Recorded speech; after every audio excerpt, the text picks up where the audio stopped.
As Macon said, my name is Maura O'Neill, and I joined Administrator Raj Shah 3 years ago at AID, the U.S. Agency for International Development.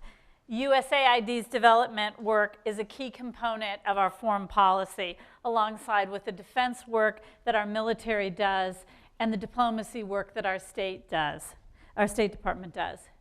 We know that our economic prosperity at home and our own national security is at risk when 1/3 of the people in the world live in extreme poverty and 1 million more live under repressive governments for which they don't have a hope to build a better life for their children. Development, as President Obama and Secretary Clinton note, is essential to advancing American interests and solving global security problems as diplomacy and defense. Our job at USAID is to reduce that risk by being relentlessly focused on finding ways to deliver results faster and more efficient than traditional development and humanitarian assistance has done. So come back with me to that first week of work that Raj and I were at. It was Wednesday. It was late afternoon, and flashed across our screens the Haiti earthquake, 7.0. Turns out it ends up being the largest urban disaster in modern history.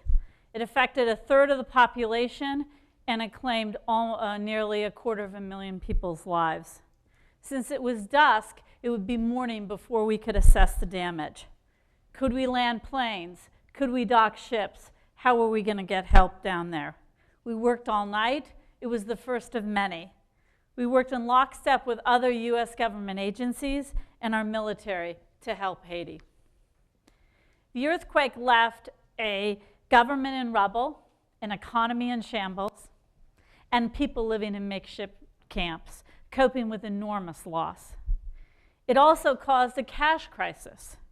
The earthquake destroyed nearly 1/3 of all the bank branches and the ATMs. But for over 90% of the Haitians who didn't have access to either one of those before the earthquake, their life savings went down with their house. Their cash was buried hopelessly under thousands and thousands of pounds of rubble. So here they were with no ability to actually buy anything. So imagine for a minute what it meant if your savings were wiped out in a second. Walk with me and walk with the people in Haiti for a second as we put ourselves in their shoes. Their house has been destroyed. A loved one has probably been killed. Everything around you seems to have crumbled.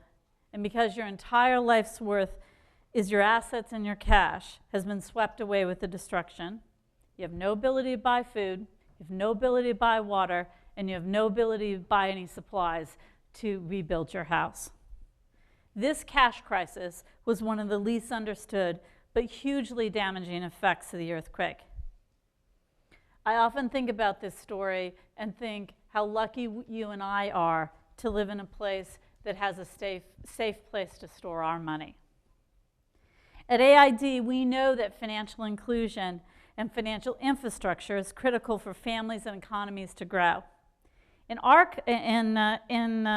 Haiti, where mobile phones were the only thing left standing at the end of this earthquake, we thought, what if we could turn every phone into a wallet, a cash register, a bank branch?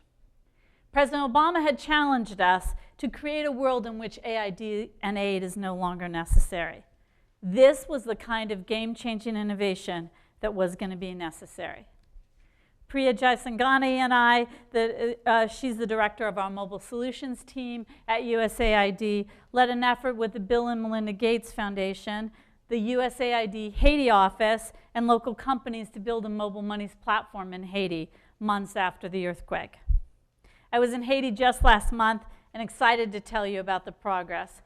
The Haitians celebrated the 5 millionth mobile money transaction in less than 2 years. So we have a long way to go in rebuilding the country and people rebuilding their lives, but we have a financial infrastructure that is beginning to work.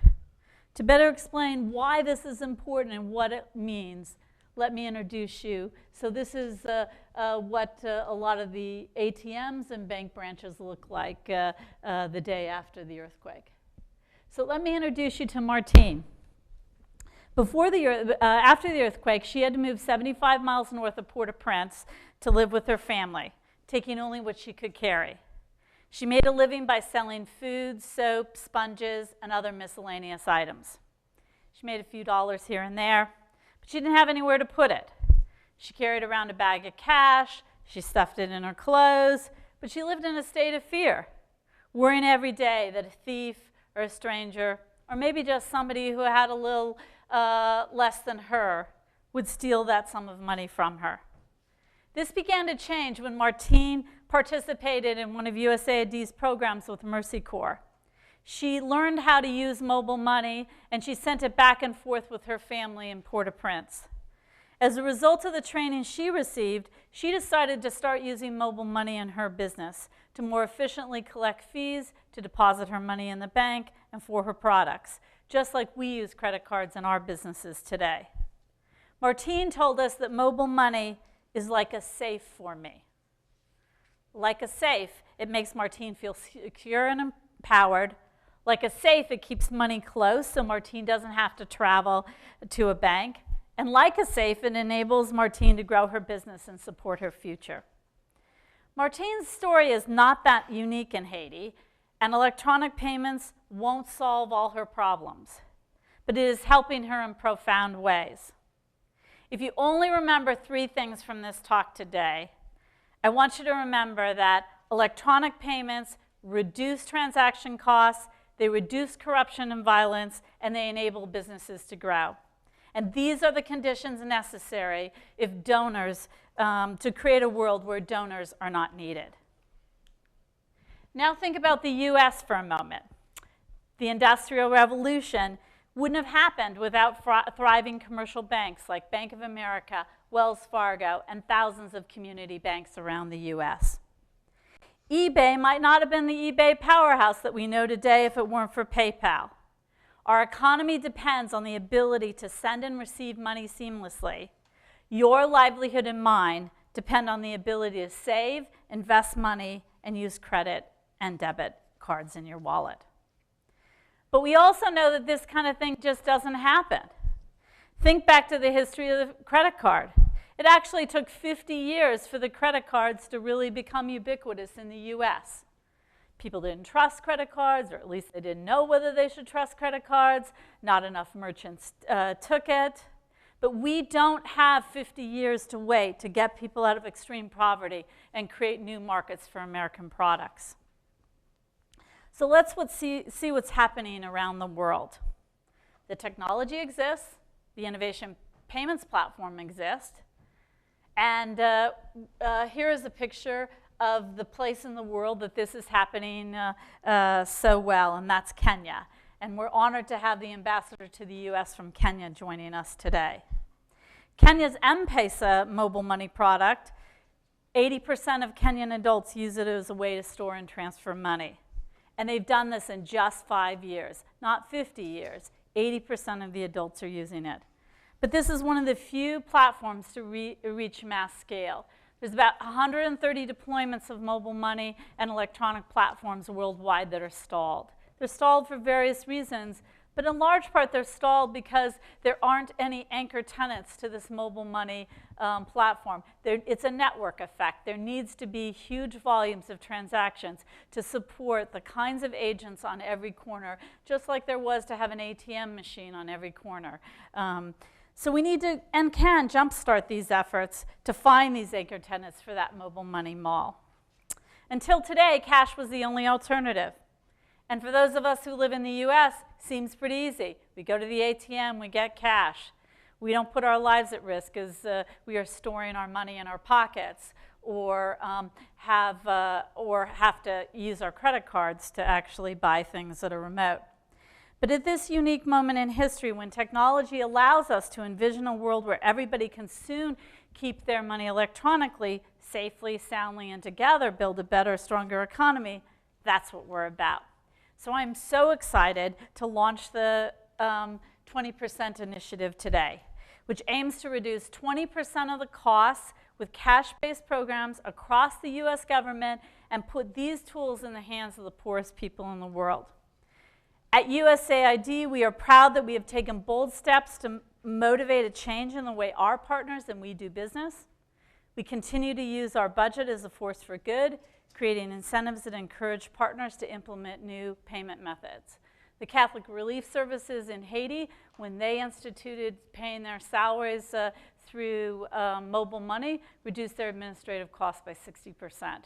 So we think that 20% is a huge goal, but we have an awesome set of other teams here, and we've got to beat them on some metrics. And Sean released his beta today, so we can actually do that. So we think 20% is a great goal, but we also aspire to do higher. We are prouder still that the White House wants to expand this initiative across the U.S. government, like the Department of Defense, which has said that it needs to get cash off the battlefield to keep our soldiers safe. In Afghanistan, where police officers began to get paid through mobile money instead of a series of cash payments, they discovered that they had a 30% raise. They thought they got it actually from the mobile money company. But in fact, that was actually the amount of sticky fingers that were happening from the time the cash was deployed to the time they got it in their hands.